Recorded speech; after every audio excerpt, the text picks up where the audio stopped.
Então, olá, galera. Boa noite. Olá, nossa comunidade amada. A gente está aqui para falar sobre um tema que é muito importante, muito interessante para todo mundo que é designer, independente da área de design que você trabalha. Todo mundo tem que saber trabalhar um pouquinho com facilitação, né? Então, a gente vai falar um pouquinho sobre isso hoje. Mas antes, queria falar um pouquinho da missão da Pretux, né? A nossa missão é potencializar a inserção de pessoas pretas no mercado de trabalho, diversificar os times e conquistar espaços de liderança por meio do apoio emocional e qualificação profissional de pessoas pretas.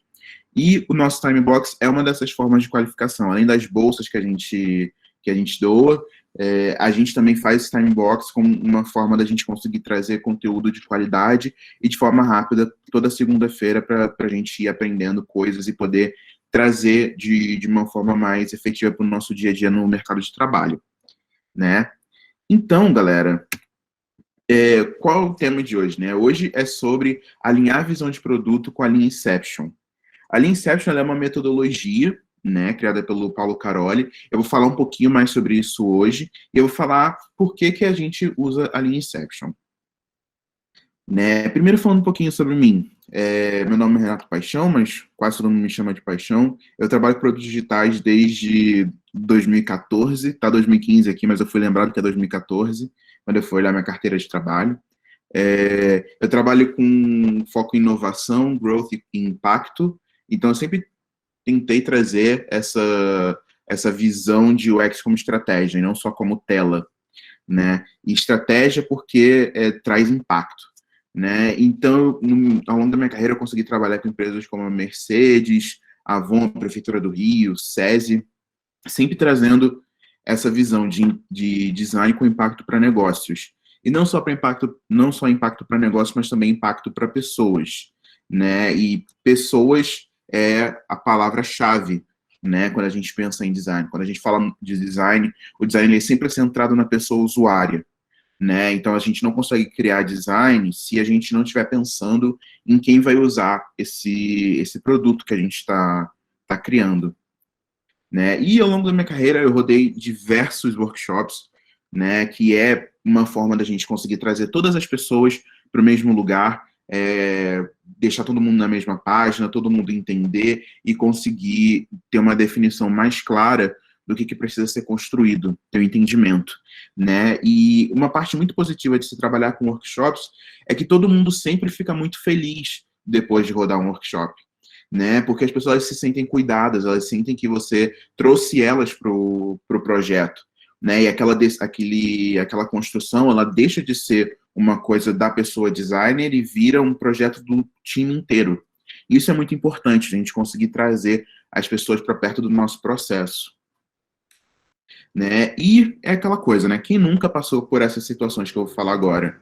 Quem nunca passou por um projeto que não tinha visão clara do que era o produto, ninguém sabia para onde o produto ia, qual era o objetivo, ou se você não tinha definição nenhuma do que seria o impacto esperado desse produto, né? Só vamos lançar e ver o que dá. Ou quando você produz, você começa a trabalhar, fazer o seu design, fazer o seu processo, e aí você percebe que não existe nenhum tipo de alinhamento interno, porque o produto fica mudando toda hora, uma coisa que a pessoa X te falou que vai fazer tal coisa, a pessoa Y diz que vai fazer outra, né? Essa falta de alinhamento interno. Ou até mesmo quando você passa por todas essas situações acima e não dá problema, entre aspas, né? Não dá nenhum problema gigantesco, você lança esse produto, lança essa feature e o negócio fica lá pegando poeira. Porque você não falou com a pessoa usuária, você não entendeu se era necessário. Então você produziu, foi lá, tá feito, só que ninguém usa, né? A linha Inception ela chega justamente para a gente conseguir diminuir esses possíveis problemas, né? E uma frase que eu gosto muito de usar do livro Running Lean diz que a vida é muito curta para construir algo que ninguém vai usar. Essa é uma frase que eu leio todo dia antes de começar a trabalhar. Eu repito essa frase várias vezes, porque eu gosto muito de ter essa frase meio como se fosse um pilar do meu dia a dia, né? Que é sempre aquela coisa de você perguntar, a gente precisa realmente construir isso aqui? As pessoas vão usar isso efetivamente?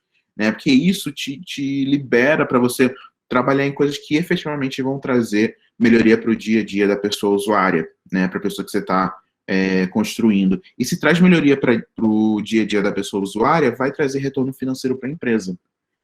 Se você está construindo algo que não vai ter nenhum tipo de adesão dos seus clientes e as pessoas não te disseram que elas precisam, ou não é uma necessidade validada, você vai construir e ninguém vai usar. Então vai ficar lá pegando poeira, você não vai ganhar dinheiro com aquilo, e o que acaba acontecendo vão falar, ninguém está usando por causa do design. Não, às vezes ninguém está usando porque ninguém precisa, né? E aí, eu vou falar um pouquinho da Lean Inception. O que é a Lean Inception? A Lean Inception é um workshop colaborativo que foi criado pelo Paulo Caroli, que o objetivo da Lean Inception é conseguir alinhar o time, ou grupo de pessoas, para você conseguir direcionar esse mesmo time na construção de um MVP, que é o mínimo produto viável. Né? E o MVP, ele é a construção de uma versão menor do produto, que é o mínimo necessário para as pessoas poderem usar e você conseguir validar a necessidade daquele produto. Né? A Lean Inception, ela é uma união de vários workshops que o Paulo Caroli ele foi coletando ao longo da carreira dele, e aí ele meio que juntou, criou como se fosse um framework com vários exercícios onde as pessoas vão fazendo para você conseguir ter uma visão melhor de produto. E sobre a Lean Inception, eu vou falar um pouquinho dos exercícios que fazem parte daqui a pouquinho, mas antes é importante a gente lembrar quais são os benefícios, a gente está ciente dos benefícios. Os benefícios são você conseguir alinhar as necessidades do produto com todos os seus stakeholders, todas as pessoas que vão tomar as decisões, as pessoas que são as partes interessadas naquele produto, te ajuda a ter uma visão mais clara do produto e quais são as limitações que o seu produto vai ter, e traz também um dinamismo maior para o seu time, porque o seu time vai saber exatamente o que está construindo, qual é o objetivo, onde o time quer chegar. Então isso faz o time trabalhar de uma forma mais dinâmica, certo? E como que funciona a Lean Inception? Né? A Lean Inception é um exercício que dura normalmente uma semana inteira, né? Você escolhe as pessoas que vão fazer parte da sua Lean Inception, e aí você tem alguns exercícios que vão da segunda de manhã até a sexta-feira pela manhã. Né? E quais são esses exercícios? Tem a definição da visão de produto, tem o que o produto não faz e não faz, tem a definição de personas, tem o brainstorming de features, tem a revisão técnica de UX e de negócio, que é quando o time inteiro olha as features que foram pensadas no brainstorming. Tem a jornada do usuário, que é para você entender como que a jornada dessa pessoa usuária, do momento que ela entende a necessidade até o momento que ela consegue resolver esse problema com o seu produto. Tem o exercício de você apresentar as features que você criou dentro da jornada da pessoa usuária. Tem também o sequenciador de features, e no final você chega no Canvas MVP. O objetivo da Lean Inception, você faz todos esses exercícios para você chegar no Canvas MVP, que é basicamente um framework, né? É um Canvas mesmo, te mostrando tudo que você precisa para conseguir construir o seu MVP, o seu produto. Show? E aí, eu vou começar a falar um pouquinho dos exercícios que fazem parte da Lean Inception. Eu vou falar um pouquinho mais sobre cada um deles. E esses exercícios, pessoal, vocês não precisam fazer todos eles. Assim, você não precisa, por exemplo, rodar uma Lean Inception inteira para conseguir ter a definição desse produto. Muitas vezes, quando eu estava trabalhando em algum projeto, às vezes eu só fazia 2 exercícios. Então, por exemplo, quando o projeto está muito no começo, você faz a visão de produto e faz o que o produto não é e faz não faz. Aí, se você está num momento de construção de backlog, você faz o brainstorm de features. E aí, se você quer priorizar e entender o que vai ser feito, você faz a revisão técnica. Né? Então, assim, é importante vocês saberem quais são os exercícios, saber como cada um desses exercícios funciona, o que esse exercício consegue tirar do time, para você entender quando usar cada um deles. Né? Não é necessário você rodar uma Lean Inception inteira para você conseguir ter um resultado interessante. Às vezes, rodar um workshop só, para você ter uma definição muito mais clara de uma parte específica, pode ser mais vantajoso para vocês. Então, falando um pouquinho, né, antes de começar a Lean Inception, é muito importante que exista discovery, que exista o processo de pesquisa, que exista esse estudo do produto, levantamento de dados, porque aí, quando você faz essa discovery, né, essa etapa de pesquisa, você consegue fazer todos os exercícios da Lean Inception de uma forma muito mais direcionada. Porque se você não faz nenhum tipo de pesquisa, não faz entrevista com o usuário, e você está fazendo ali da sua cabeça, você vai conseguir rodar uma Lean Inception, você vai conseguir ter a definição do que vai ser um MVP. Só que vai ser extremamente enviesado e sem entendimento da pessoa usuária, né? Então é importante ter esse discovery antes. Outra coisa da Lean Inception que é muito importante é também a composição do time, né? Pensa que a gente está montando uma Lean Inception, né? Quando a gente está montando o time da Lean Inception, você chama pessoas de todos os lados daquele produto. Né? Então você chama Product Owner, você chama Developer, você chama os Product Managers, você chama Designer, você chama também as pessoas vendedoras da sua empresa, você chama o pessoal do atendimento, você chama todas as pessoas que têm contato com o usuário e têm contato com aquele produto, que todas as pessoas que vão usar, né, que vão usar, vão vender, vão fazer parte daquilo, elas têm que estar nesse exercício da Lean Inception, para não ser uma coisa, por exemplo, onde você está rodando um exercício só que tem o CEO e tem o Head de produto, né, que são pessoas que têm uma visão muito mais alto nível do que é esse produto e não entendem mais as entranhas, né, o dia a dia, que é o que o pessoal de vendas e atendimento acaba sabendo mais. Então é importante a gente trazer pessoas de todos os lados para trabalhar na Lean Inception e lembrando que todas as ideias são válidas e que não existe cargo dentro de um workshop. Então, você conversa, normalmente, quando eu rodo algum tipo de dinâmica, eu pergunto para as pessoas, eu falo assim, tá, mas quem é a pessoa mais complicada daqui? Ah, é o fulano, beleza, vou conversar com o fulano.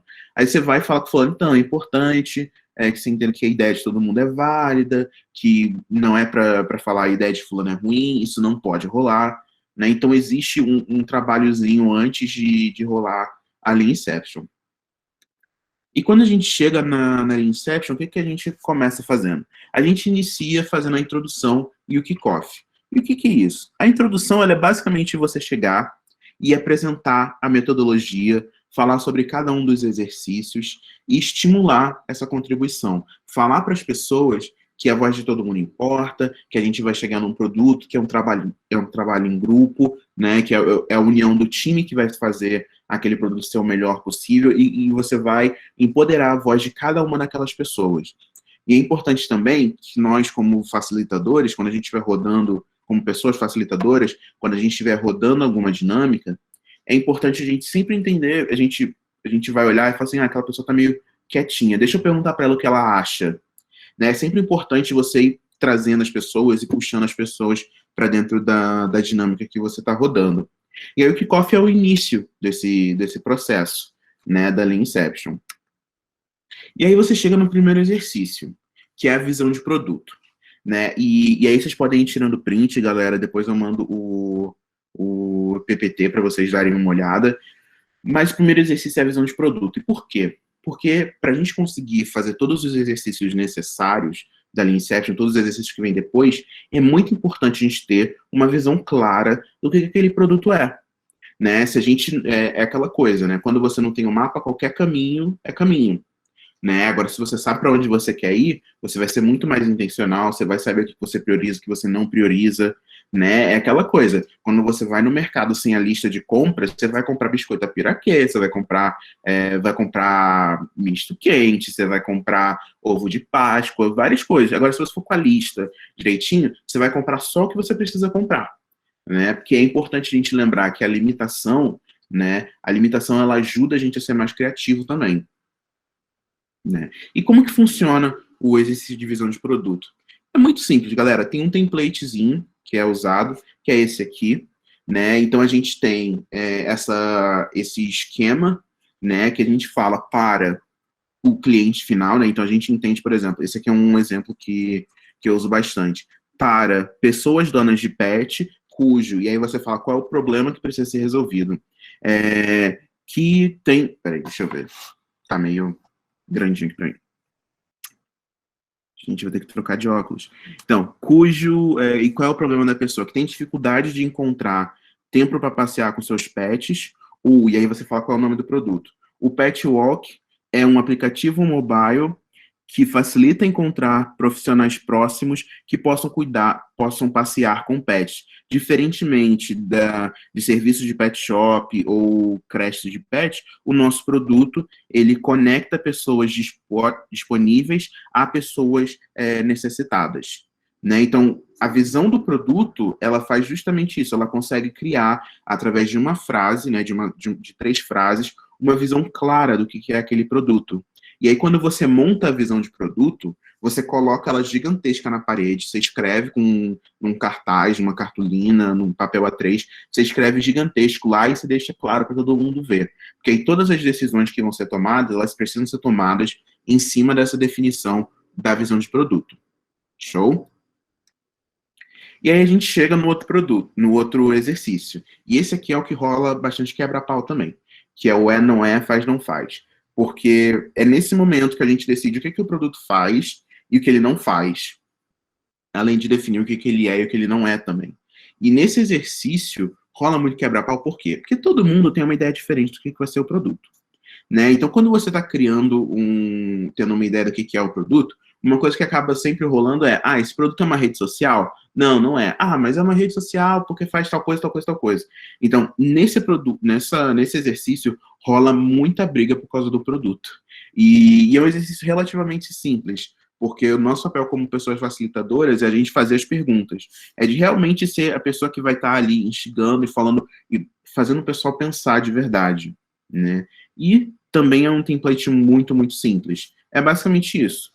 Né? É uma matriz onde a gente tem o não é, faz, não faz, e aí as pessoas conseguem colocar, através dos post-its, o que essas pessoas sentem que o produto é e que ele não é.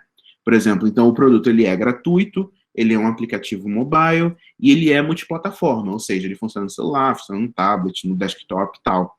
Né? O que esse produto não é? Ele não é um Facebook, não é um Twitter, não é um WhatsApp, não é um site, não é um chat, não é algum tipo de messenger, e também não é uma creche de animais, porque esse produto ele vai fazer a ponte entre as pessoas, a pessoa que precisa de alguém para passear com o cachorro e a pessoa que está disposta a passear, né?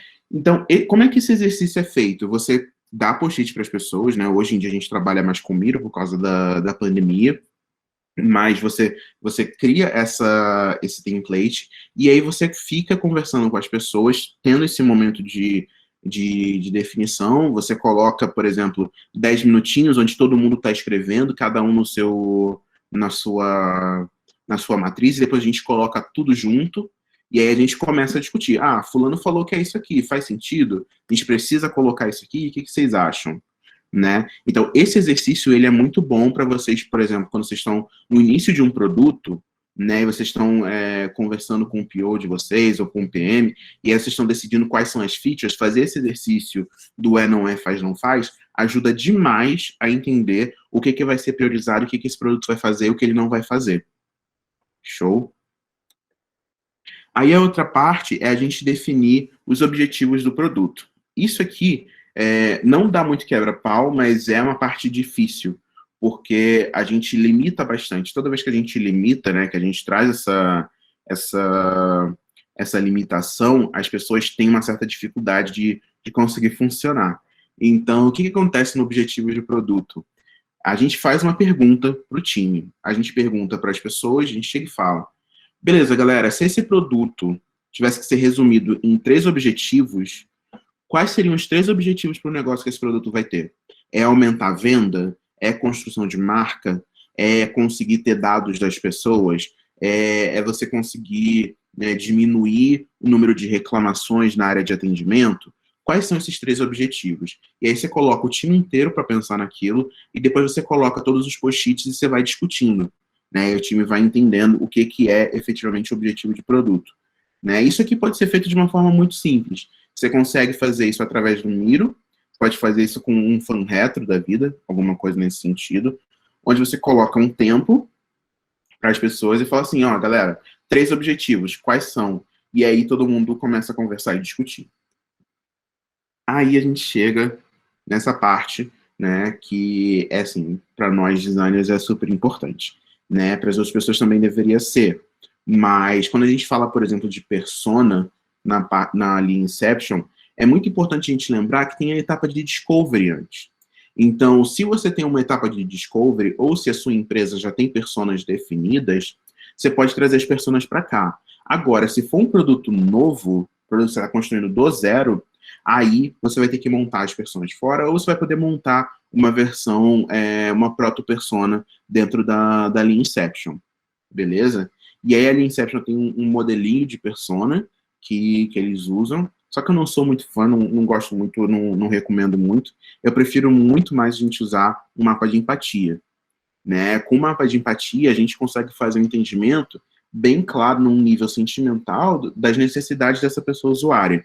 Então a gente consegue entender o que essa pessoa usuária diz, o que essa pessoa usuária pensa, o que ela faz e o que ela sente, né? E quando a gente tem essa clareza, né, e quando a gente consegue conhecer a pessoa usuária, a gente consegue ter uma visão muito mais clara do que a gente precisa construir para essa pessoa, né? Porque todos esses exercícios é um momento de afunilamento, né, de expansão e depois afunilamento. A gente pensa no que esse produto faz, a gente pensa nos objetivos para o negócio e a gente vai fechando. A gente vai entendendo, tá, beleza, mas essa pessoa, ela vai usar o quê?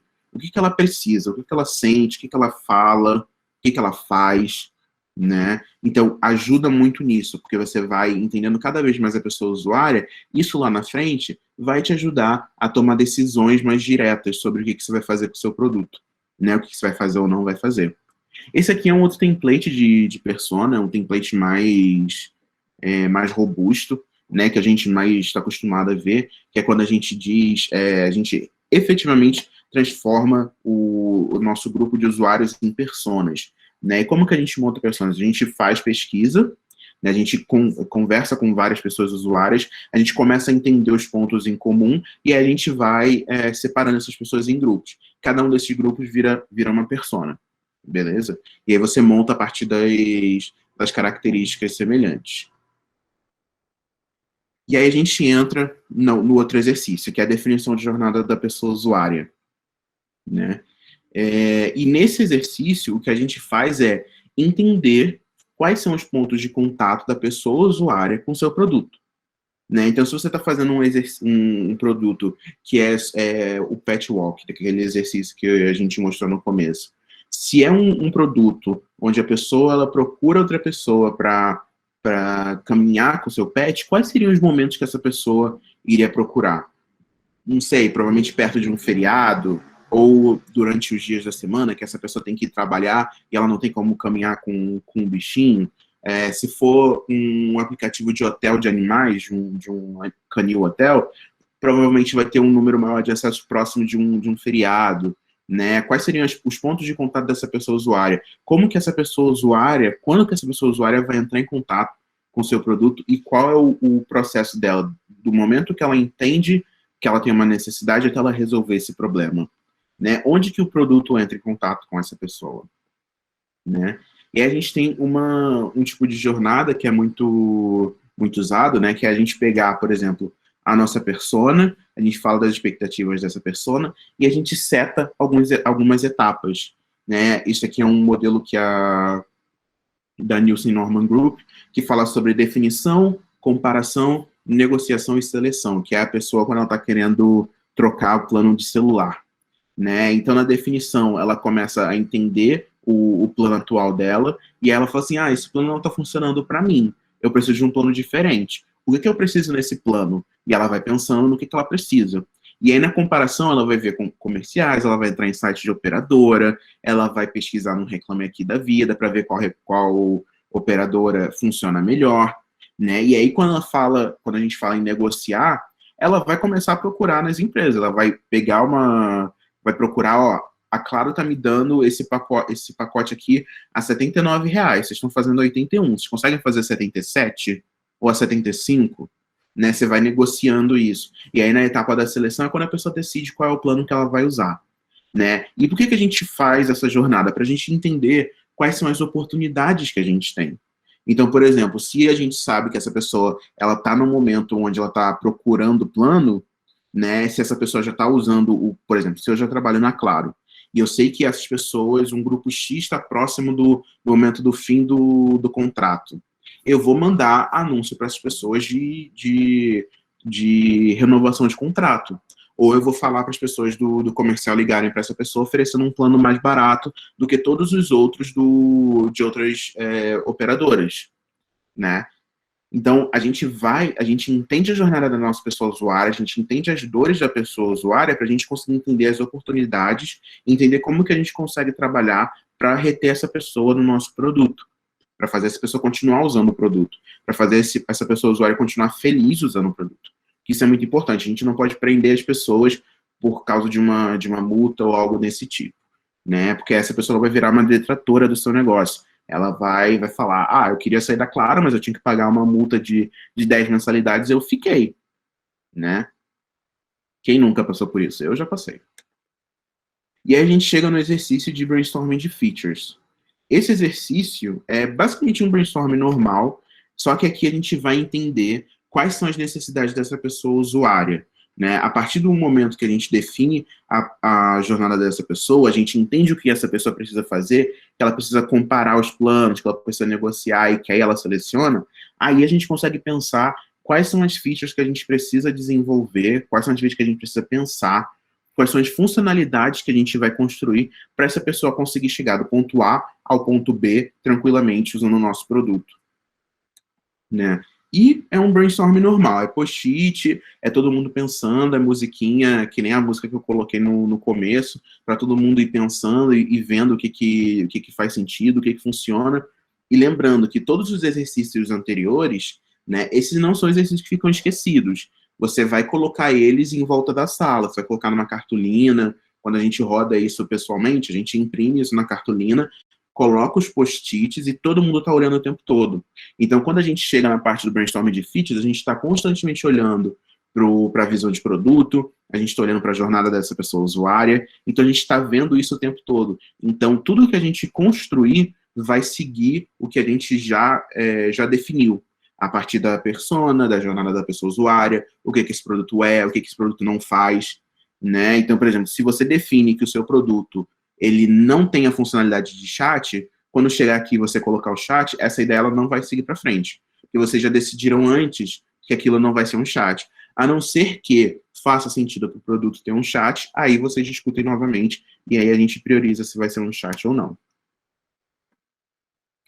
E aí a gente tem a revisão técnica de UX e de negócios, né? Que aí é um momento de discussão do time para fazer o entendimento do que cada uma dessas features vai pesar para o time construir, né? Então, vai ter o time de desenvolvimento, o time de UX e o time de negócios para entender quais são os impactos dessas features, por exemplo, a feature de chat, qual é o impacto que essa feature vai trazer para o negócio, né? E aí a gente tem esse modelinho, né? Que a gente escreve a feature, por exemplo, o chat, a gente escreve ela num post-it e a gente fica olhando aqui, por exemplo, imagina que o cursor do meu mouse é o post-it do chat, né? E aí a gente fala, beleza,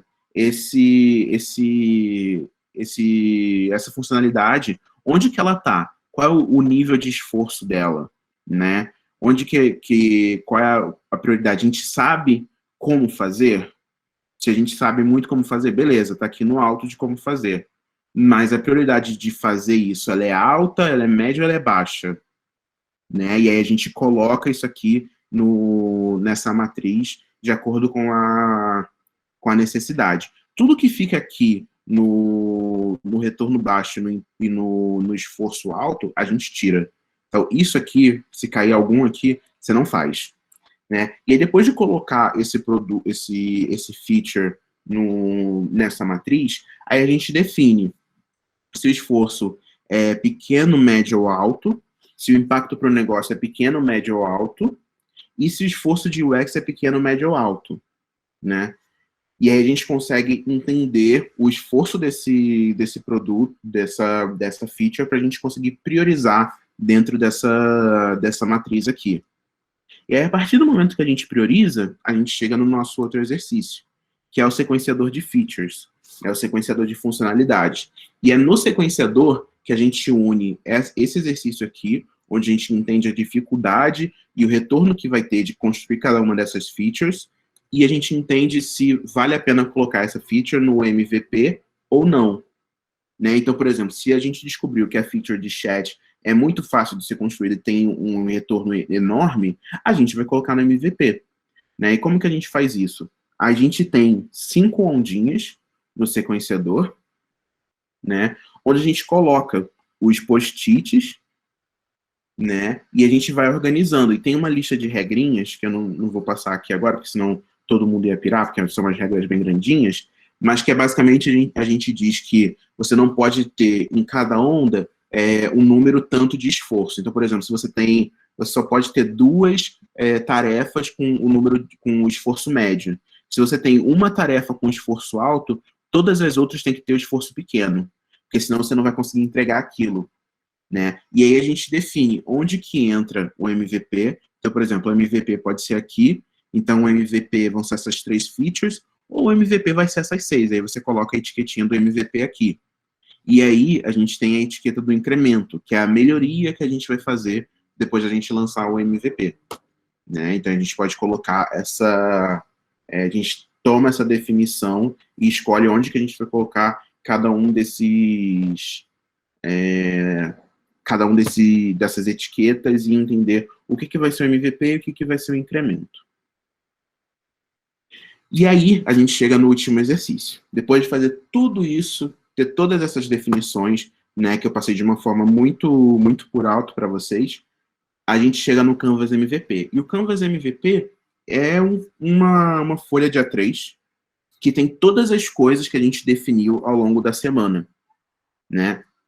A gente, por exemplo, tem aqui, a gente traz as personas, a gente traz a proposta do MVP, né? A gente consegue entender aqui o que a gente espera como resultado, quais são as métricas que a gente vai usar para validar as hipóteses desse MVP, qual vai ser o custo e qual vai ser o cronograma que a gente vai trabalhar. Né? Aí a gente vai definir também quais são as funcionalidades. Essas funcionalidades a gente traz do exercício anterior, do sequenciador de features. Né? E aí as jornadas a gente consegue montar a partir do primeiro exercício de jornada do usuário. E aí depois disso tudo, a gente tem uma definição do que é o MVP desse produto.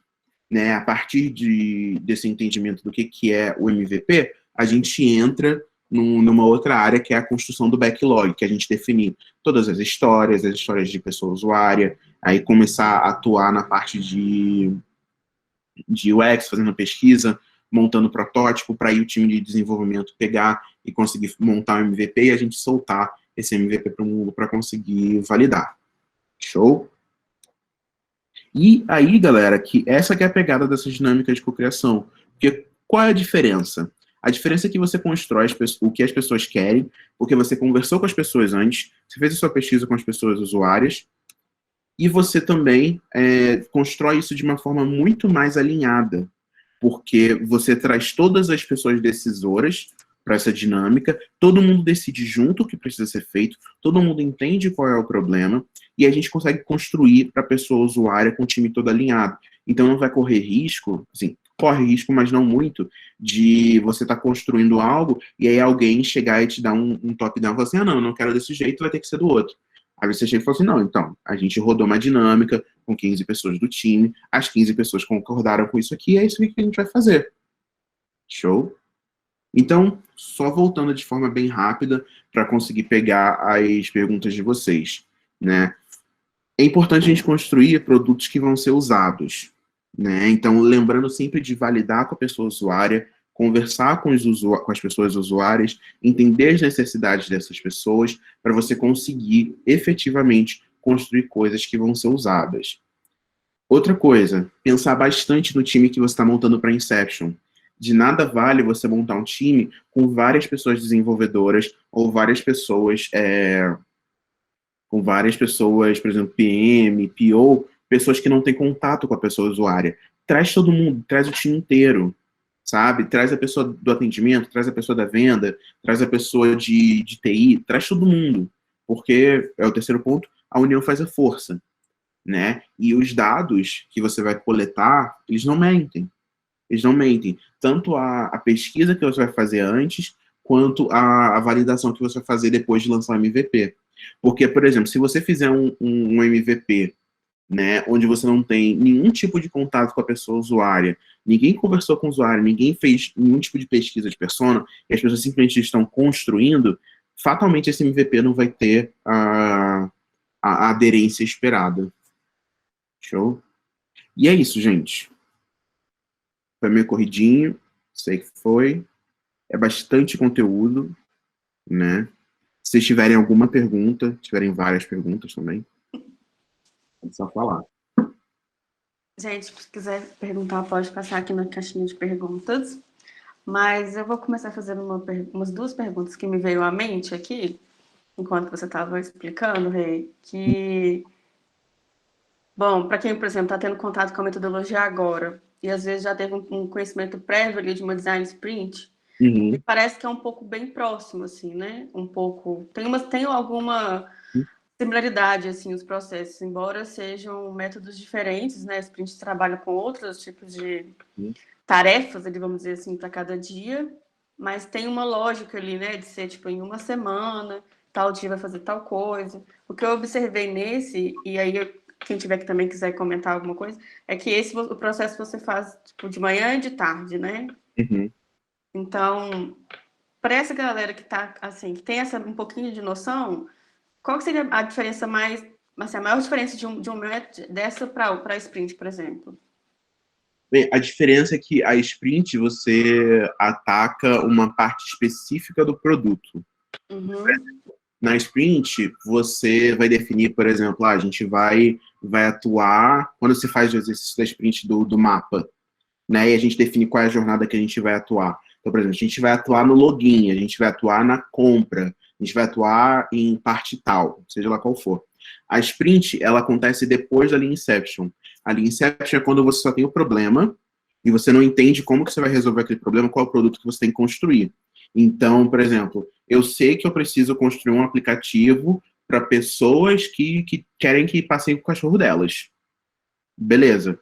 Vamos rodar uma linha Inception para a gente definir quais são as funcionalidades. Essa pessoa vai ter que chamar a pessoa que vai caminhar com o cachorro, ela vai ter que ter um GPS para ver se a pessoa não fugiu com o cachorro dela, ela vai ter que ter uma possibilidade de mensagem, talvez, ela vai precisar agendar, né? Então, essas 4 coisas que a gente falou aqui agora, essas 4 coisas a gente consegue resolver com a sprint.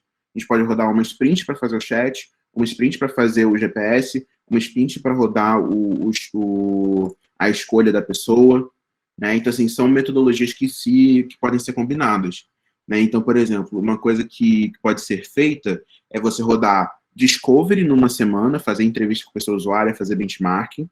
Na segunda semana, você faz a Lean Inception, aí você usa alguns dias para 2 dias, talvez, para montar o backlog desse produto. Depois do backlog priorizado, você pega aquela história e aí você roda uma design sprint com aquela história. Saca? Então, são metodologias que podem se ajudar, né? Que podem ser compiladas. Só pegando um gancho aqui nessa pergunta, a Jaque também perguntou que ela vê semelhança, né, também com a design sprint, principalmente pela parte do mão na massa e pelas validações, mas se tem mais de Lean UX, não entendi direito, Jaque, se você quiser perguntar, no finalzinho que ela colocou, mas ele tem mais de Lean UX, não? No caso, ela está se referindo a... Acho que é a Lean Detection. Você quer fazer sua pergunta, já que eu não entendi o finalzinho dela? Se quiser abrir seu microfone. Ah, você tá muda. Não, só perguntando mesmo se tinha mais alguma coisa de UX, que afinal era um né, ficou estranho. Então, todas as metodologias, elas são muito parecidas, né? Se a gente olha, por exemplo, a metodologia mesa, se a gente olha design sprint, olha Lean Inception, quase todas funcionam do mesmo jeito, né? E, assim, e todas as metodologias de design também. Então, por exemplo, se a gente olha o Double Diamond, olha a design sprint, olha... Qual a outra? Design thinking, tudo é muito parecido. É tudo muito igual. São várias formas de você resolver problema, só que você usa métodos diferentes. Por isso que eu falei no começo dessa apresentação que é mais importante vocês saberem os exercícios né? Para vocês poderem usar num determinado momento, quase como se fosse o cinto de utilidades do Batman, sabe? Tipo, você tem naquele cinto 1 milhão de coisas. Apareceu a treta, opa, eu sei que eu consigo rodar aquela dinâmica da linha Inception aqui. Eu sei que aqui eu consigo rodar o Lightning Decision Gen da Design Sprint, porque aqui vai dar bom, vai sair rapidinho, sabe? É mais importante vocês saberem ter o repertório desses exercícios para resolver problema no dia a dia, do que efetivamente achar que vocês vão entrar num lugar e vão rodar design sprint toda semana, porque é muito raro de acontecer. É muito raro. Pouquíssimas empresas têm esse tipo de maturidade, de ter o backlog tão priorizado a ponto de você só trabalhar com design sprint. Muitas vezes você vai estar resolvendo 1 milhão de problemas ao mesmo tempo, e aí é por isso que é mais importante você saber diversas formas de resolver problema do que você ser especialista em uma forma. A galera que trabalha muito com design sprint, às vezes é mais consultoria de design sprint. Então, são pessoas especialistas em design sprint, e aí aquela empresa vai falar assim, eu quero rodar uma design sprint para isso aqui, então eu vou contratar essa pessoa específica para rodar uma design sprint. Show?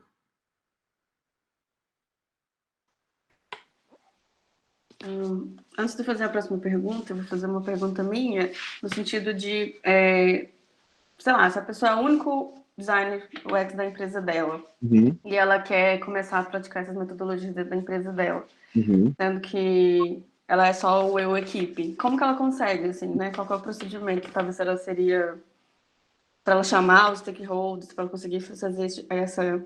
Porque você tocou muito na importância do time, né? Para a seleção das pessoas para serem presentes ali nessa metodologia. Então, como é que seria esse caminho para ela, para quem está começando, para quem está numa empresa que só tem essa pessoa de UX e gostaria de praticar essa metodologia? Você tem alguma dica? Então, eu vou falar como que eu fiz, né? Eu também tinha muito essa dificuldade de ser a única pessoa designer da empresa e precisar entender como que a gente vai colocar todo mundo na mesma página. E assim, a gente não pode assustar as pessoas, né? Você não pode, por exemplo, você está trabalhando no mesmo lugar, né, 6 meses, 8 meses, e aí você fala assim, eu vou mandar e-mail para todo mundo para o pessoal bloquear a semana inteira para eu rodar uma linha Inception. Acabou, não vai dar certo. Não vai. Senta aqui no banco do meu lado, que não vai rolar. O que você pode fazer que vai funcionar? Você manda um e-mail falando, oi, galera, tô tendo um pouco de dificuldade, a gente tá tendo meio que um desencontro de informações, vamos rodar uma dinâmica rápida de 1 hora para todo mundo ficar alinhado? Falar que é uma reunião. Pô, vamos uma reunião. E você chega lá, abocanha o pessoal, só roda uma dinâmica, dá post-it para todo mundo, bota uma musiquinha, você roda, aí o pessoal vai descobrir, depois de 1 hora de exercício, tá todo mundo com a visão alinhada e você vai conseguir trabalhar melhor. Aí o que vai acontecer é aquela imagem que eu mostrei no começo. O pessoal vai falar assim, nossa, é tão legal quando faz isso nessa dinâmica de design thinking. E quando você fala que é design thinking, o povo fica assim, quero participar, é design thinking, eu quero, né? E aí você consegue vender a ideia assim, né? Você vai aos poucos, sabe? Você não vai de uma vez, tipo, galera, 1 semana dentro da sala, não rola. Quase nunca consegue vender a ideia assim. O Gabriel, obrigada, Rei. O Gabriel perguntou assim, como lidar com níveis hierárquicos diferentes, presentes no processo? Exemplo, líder e pessoas lideradas. Como fazer com que todos falem e exponham suas ideias? Conversar desde o começo, né? Quando você marca a linha Inception, você marca algum tipo de exercício, de definição, você tem que ter uma conversa com essas pessoas e falar assim, então, é muito importante que para esse exercício saia da melhor forma possível, que as pessoas não sintam que existe hierarquia ou que vai ter algum tipo de mágoa. É importante que todo mundo possa falar. E aí, se mesmo assim, depois dessa conversa, você falar sobre isso, e aí você notar no dia a dia que ainda existe essa dinâmica de hierarquia, ou você notar que tem uma pessoa diminuindo a ideia da outra, aí você, como pessoa facilitadora, você pode fazer alguns comentários. Você pode falar assim, fulano, mas o que você acha? Acho que pode ser uma boa. E você encoraja a pessoa para participar, sabe? Você vai trazendo essas pessoas para perto. Então, por exemplo, se um chefe deu uma ideia, aí o que você pode fazer, por exemplo, e isso é só se a ideia for ruim de verdade, tá, gente? Se o chefe der uma ideia que não faz muito sentido, você como pessoa facilitadora, você pode questionar e falar assim, mas isso você acha que combina com aquilo que a gente definiu no começo? Porque aí as outras pessoas sentem que você pode, que ali naquela dinâmica, quem controla, né, quem organiza é a pessoa facilitadora, não é o chefe. Então existe é como se todo mundo estivesse no mesmo plano, né? Mas assim, não é 100% garantido de dar certo. Tem empresas que são extremamente hierárquicas e às vezes não rola. Já teve empresa que eu rodei em Inception onde as pessoas ficavam caladas e esperavam o chefe falar. Aí depois que o chefe falava, elas falavam, né? E aí eu tive que falar com o chefe assim, cara, então, eu tô notando que as pessoas só falam depois que você fala. Eu acho que a gente não vai conseguir chegar no resultado assim. Então eu prefiro te devolver o dinheiro e vocês escolherem outro lugar para resolver o problema, né? E aí ele falou assim, não, eu vou ficar quieto. E aí ele meio que ajudou. Ele falou assim, ele começou a falar, fulano, o que você acha? E aí ele me ajudou a começar a puxar as pessoas para falarem também, né? Então isso ajudou, porque raramente, assim, espero, né? Acho. Mas na minha experiência, raramente as pessoas elas gostam de ser, como é que fala? As pessoas sentem medo da outra. Ser temidas. As pessoas elas raramente gostam de ser temidas, né? Todo mundo quer ser amado, gente. Todo mundo quer ser gostado. Então, se você fala assim, as pessoas estão com medo de falar de você, amor. A pessoa vai falar assim, eita, peraí. Né? E aí a pessoa dá uma acordada e muda, muitas vezes, a atitude dela. Obrigada, Rei. A Ana perguntou assim, eu vi semelhança com Product Discovery. Queria saber a diferença. Uhum. Então, Product Discovery não é uma metodologia, né? Quer dizer, eu não chamaria de metodologia, porque o que a Lean Inception faz é você juntar diversos exercícios de todo tipo de como é que fala? De metodologia, você junta tudo isso e você faz ao longo de uma semana. O Paulo Caroli, que foi o criador da Lean Inception, ele não criou nenhum desses exercícios.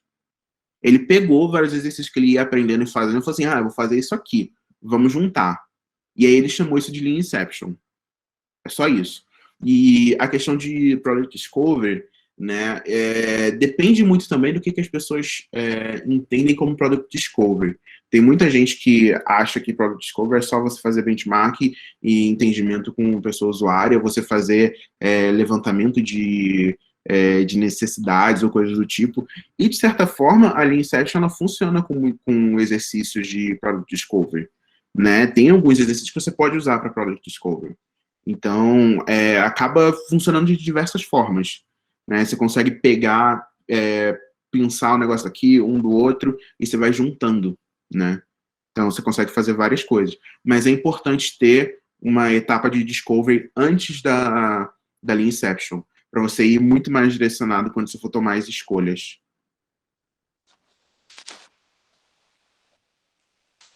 Nada, Ana. O Willer perguntou assim, se você tem algum tipo de macete para quando os brainstorms ficam meio travados. Peraí, como? Se você tem algum tipo de macete para quando os brainstorms ficam meio travados. Uhum. Então, eu gosto de fazer todo o brainstorm com começar todo o brainstorm com um exercício de quebra-gelo. Né? Então, eu normalmente faço, por exemplo, eu falo, vamos fazer um brainstorm de rock, ou de funk, ou alguma coisa. E aí todo mundo fala assim, vamos pensar em artistas de funk. E todo mundo começa a escrever o máximo que consegue. Que aí a galera já entra na mentalidade de estar colocando ideias ali. E também, como pessoa facilitadora, é sempre importante você falar que em brainstorm é muito mais sobre a quantidade do que a qualidade. Que a qualidade ela eventualmente chega, sabe? É muito mais sobre você ter volume e aquele volume funcionar como uma forma de você conectar uma coisa a outra e aí chegar numa ideia muito boa do que você ter 1 milhão de ideias muito boas, porque não vai acontecer, sabe? Então, o que eu falo é assim, gente, se vocês estiverem escrevendo e aparecer batata na sua cabeça, escreve batata. Não tem medo. Escreve mesmo, sabe? Não tem problema nenhum. né? Então, isso ajuda muito o brainstorm a não ficar engessado, né?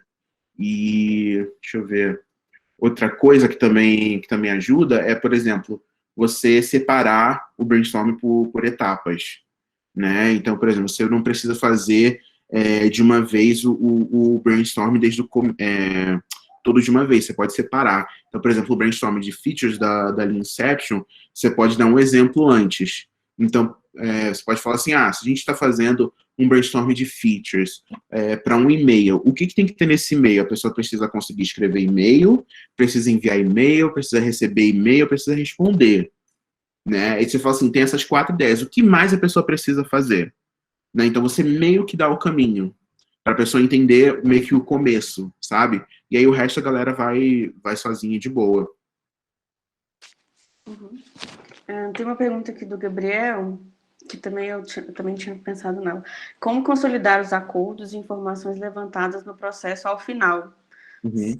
Algo é entregue, algum documento é gerado? Sim, sim. Normalmente você documenta tudo isso, você tem o Canvas MVP que você faz no final, e você faz normalmente um micro relatório da Lean Inception. Então, no final de cada um desses exercícios, normalmente, quando era presencial, eu tirava foto, né, e aí no final do dia eu escrevia num Confluence ou num Basecamp, ou às vezes até mesmo no Trello, eu escrevia, hoje a gente fez isso, isso e isso, a definição foi tal coisa, tal coisa, tal coisa, blá, blá, blá, blá, blá, blá, blá, blá.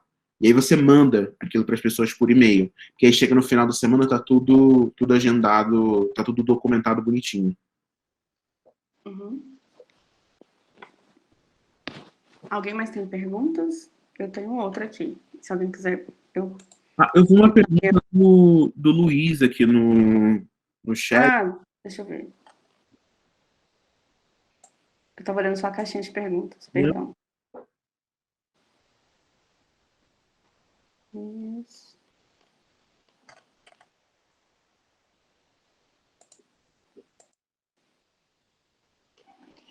Tá no chat? Porque para mim não tá aparecendo. Você quer fazer sua pergunta, Luiz?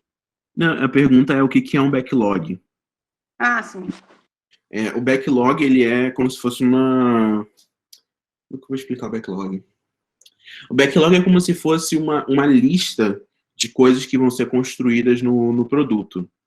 Né? Então, por exemplo, o backlog, você pensa tudo que o produto pode ter.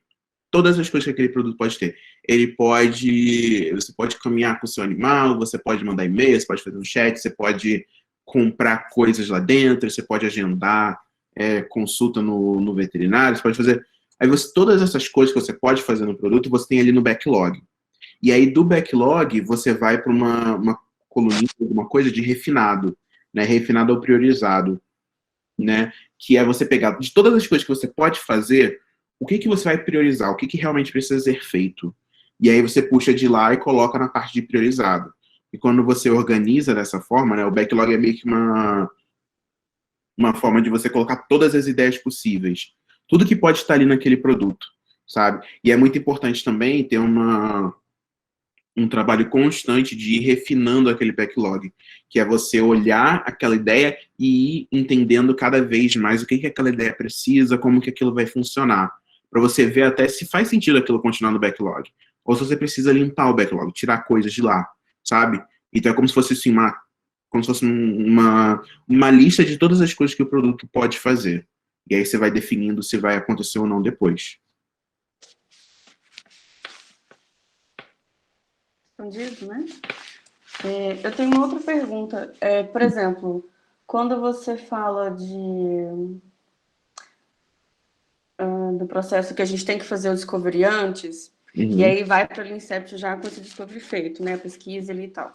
Aí a minha dúvida é assim, se durante essa semana que está acontecendo a Inception, e aí você às vezes sentiu falta de ter validado alguma coisa com a pesquisa em alguma dessas tarefas que você tem que ser feitas, assim, é possível voltar algum processo atrás ou vai dando continuidade às tarefas da semana que já estão ali pré-estabelecidas?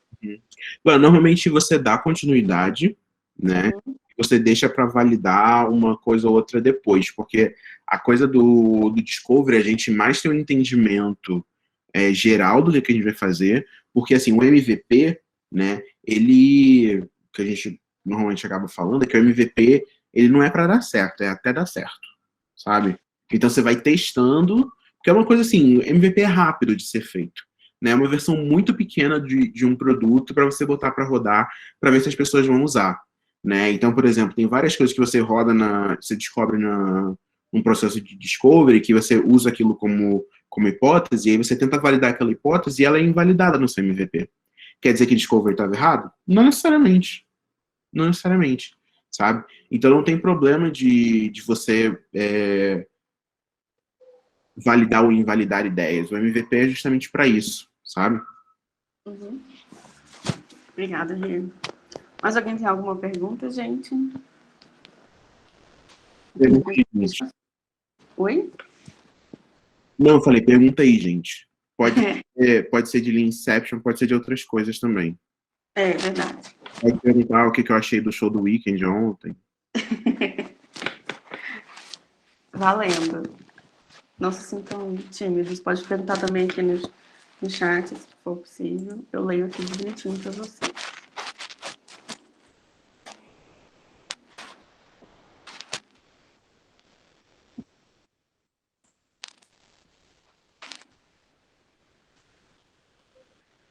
Eu tenho uma pergunta para vocês. Quem aqui já rodou dinâmica no trabalho?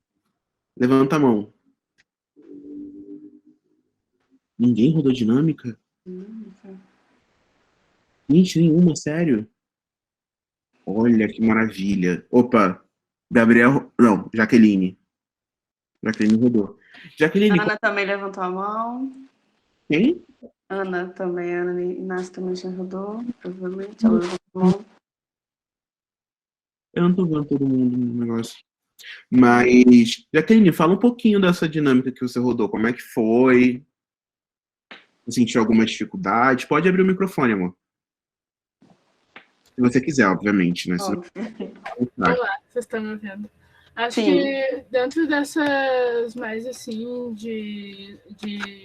mais perto da metodologia de Lean, Inception, assim, a gente mais tentou, tipo, tentar prever algumas coisas sobre o usuário. Tipo, no caso, a gente estava tentando criar uma plataforma para compra e venda de bitcoins, né? Uhum. Aí a gente fazia, tipo, além de uma pesquisa, uma guerrilha, tipo, a gente tentava definir no MVP mais naquelas partes iniciais ali, tipo, da visão de produto, assim. Uhum. Mas, acho que mais basicamente assim, nas partes preliminares. Uhum. E você curtiu? O que você achou? Eu achei bom porque tipo, envolveu bastante a equipe, assim, tipo, também traz outras visões, tipo, desde a pessoa mais leiga, né?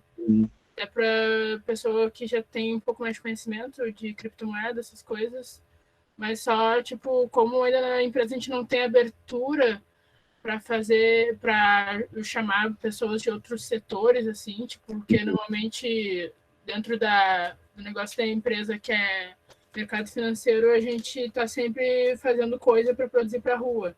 Uhum. E acaba que a gente só vê se dá certo ou dá errado no ao vivo quando a pessoa está usando no programa. Uhum.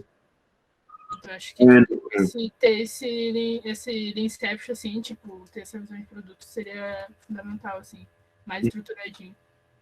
Às vezes até trazer o teste de usabilidade ou algum teste de validação como mais rotina no dia a dia de vocês possa ajudar nesse caso, sabe? Acho que no máximo algo muito próximo disso, acho que foi uma vez que a gente usa bastante Kibana, que é mais coisa dos desenvolvedores, assim, de mais ver quais as áreas mais acessadas, que ele faz uma espécie de mapa de calor, né? Mas mais por aí mesmo. Maneiro. Legal. Show, galera. Tem mais alguma pergunta?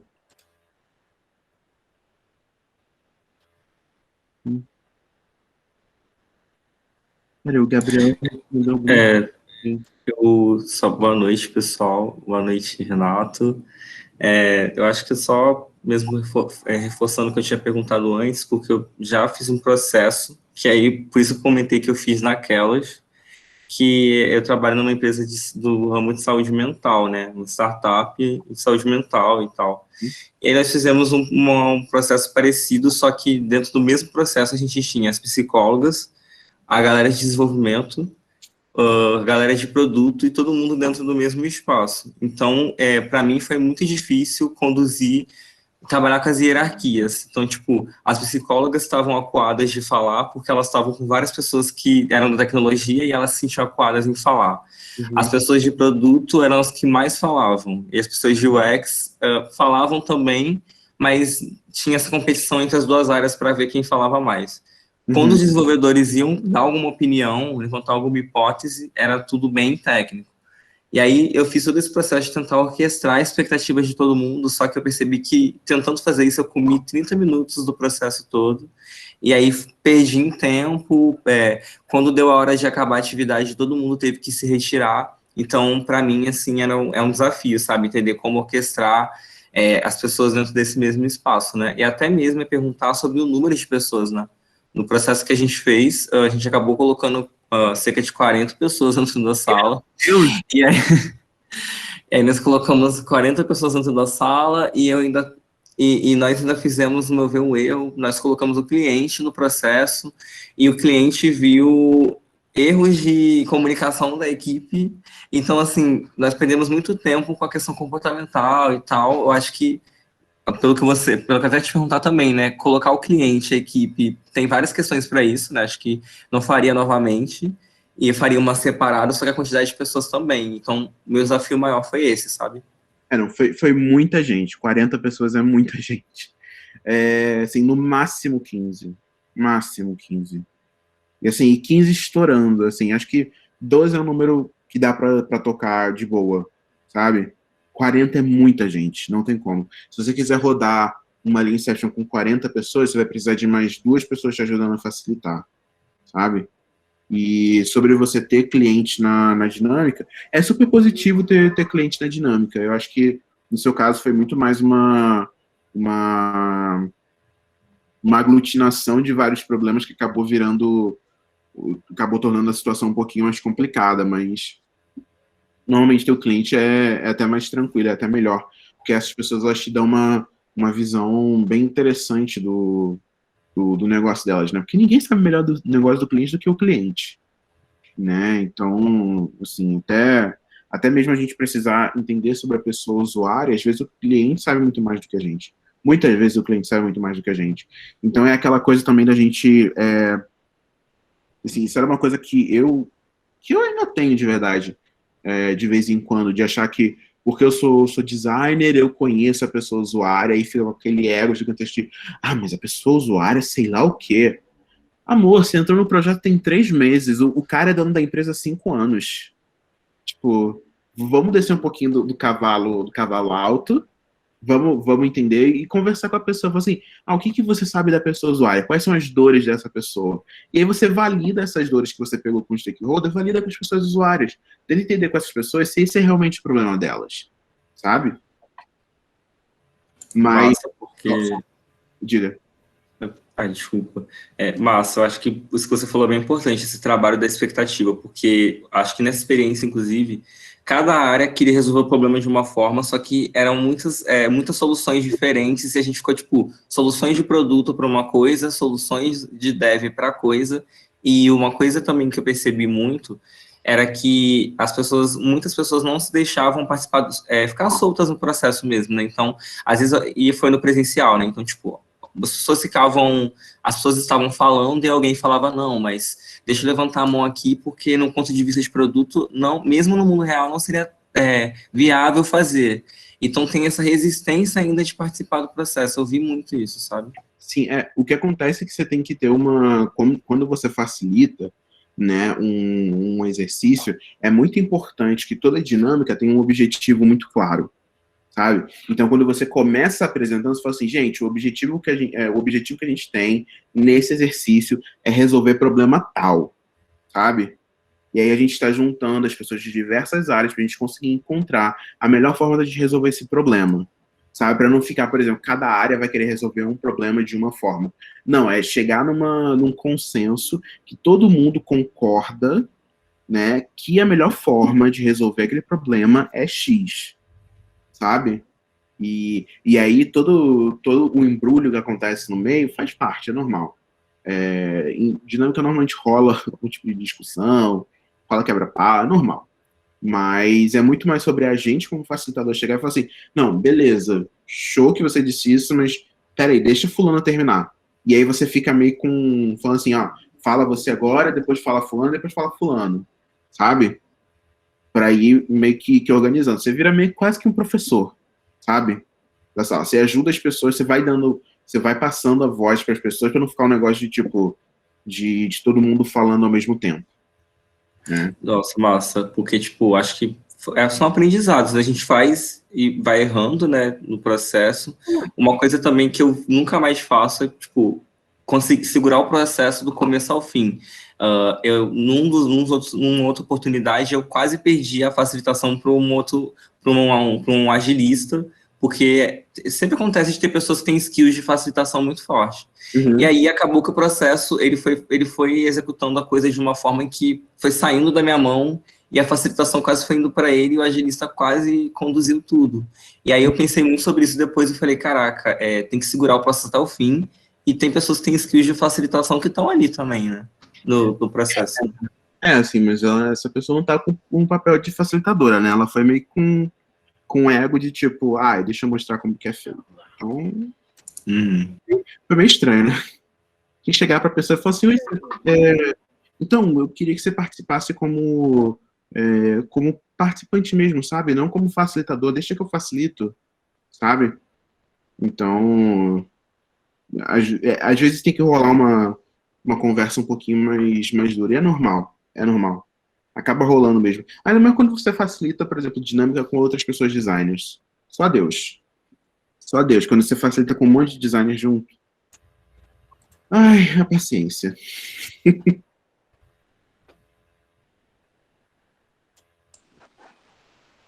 Eu imagino que deve ser bem desafiador, assim, quando é muitos designers no mesmo Eu acho que a única dinâmica com vários designers que não deu treta foi aquela primeira da Pretux, que eu rodei. Ela foi a mais tranquila. Agora as outras... é bonzinho. A gente se conhecia há pouco tempo naquela época. É verdade. Tava todo mundo educado. Gente, mais alguma pergunta? Vamos dar seguimento aqui para nossa partida. Eu queria perguntar se tem alguma indicação, Tagarela, né? Perguntar se tem alguma indicação para, tipo, não sei o termo específico para dizer, mas, tipo, para quem quer reforçar a habilidade de conduzir processos do começo ao fim, sabe? Isso, a facilitação, né? Se você tem mais indicações e tal.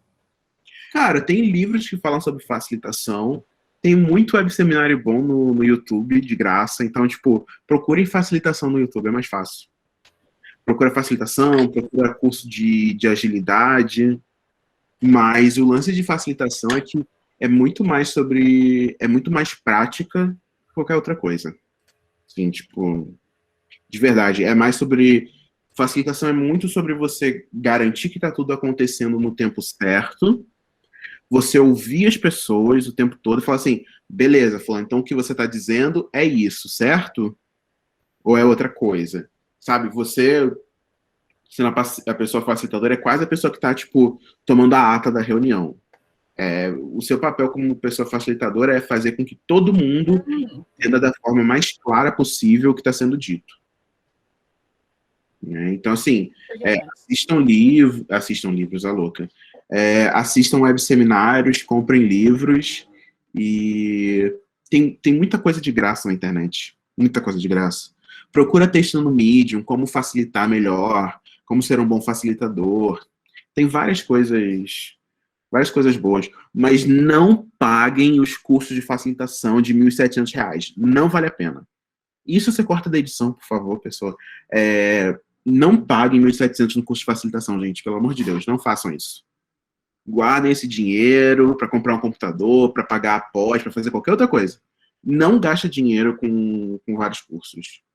Tem muita coisa que dá para aprender de outra forma. Fica a dica, viu, gente? Ó, o José colocou assim, ó, poderia ter uma dinâmica na prática. Como é que é? Eu poderia ter uma dinâmica na prática. Você fala agora no momento do workshop ou depois, José? Eu não tô entendendo. Onde é que tá essa pergunta? Tá no chat. Não é uma pergunta, é um comentário. Ah, tá, peraí. Depois. O que é depois, gente? Depois daqui, poderia ter uma dinâmica na prática. Beleza, a gente pode rodar uma. Vamos rodar uma da Petux. Fazer de alguma treta. A gente pega algum problema e fala, vamos resolver esse problema com... Que nem aqueles exercícios que a gente tinha na quinta-feira. Ah, desafio de quinta. A gente poderia, tipo, rodar uma dinâmica, alguma coisa nesse sentido. Vou colocar aqui de sugestão, tá, José? Muito obrigada. E aí a gente joga lá no grupo para vocês participarem e praticarem, que é o mais importante, né? Porque acho que como quase ninguém aqui tem contato, né? Nunca participou de uma dinâmica, talvez seja bom mesmo, assim, ter uma visão um pouco mais real de como seria, tipo, de fato, na prática, como é que funcionam essas etapas e tudo mais. O Gabriel comentou assim, ó, numa empresa que eu trabalhei, tinham até facilitadores que podiam ser chamados para reuniões da empresa. Olha. Normal. Muitas empresas que tem agilista chamam as pessoas para facilitar. Agilista, especialista em inovação, alguma coisa nesse sentido. Normalmente é a galera que de novo, é aquela coisa, é você ouvir as pessoas e fazer todo mundo chegar no mesmo lugar. Tipo, a pessoa facilitadora é a pessoa que agrega todo mundo, é que traz todo mundo. É aquela pessoa que fala assim, não briga, fulano, chega aqui, ó, vamos ver que a gente tem mais coisa em comum do que coisa diferente, sabe? É mais isso. A pessoa facilitadora é a pessoa apaziguadora que quer que todo mundo chegue junto. É isso. Gente, olha, não vamos estender mais, tá bom? Obrigada a todo mundo, as perguntas. O Rei falou que vai disponibilizar esse... PPT. Você tinha comentado que esse PPT. Então, quem não conseguiu pegar tudo direitinho, não fique... Vai chegar a vocês em algum momento. E também fica gravado aqui, depois vai ser disponibilizado no nosso canal do YouTube. Tá bom? A gente agradece a todo mundo que está presente aqui. Obrigada, boa noite. Quer finalizar, Rê? Então, um tchauzinho para todo mundo. Tá. Boa noite, gente. Muito obrigado por estarem aqui. Obrigado pelas perguntas. E se precisarem de qualquer coisa, é só chamar no negócio do Telegram.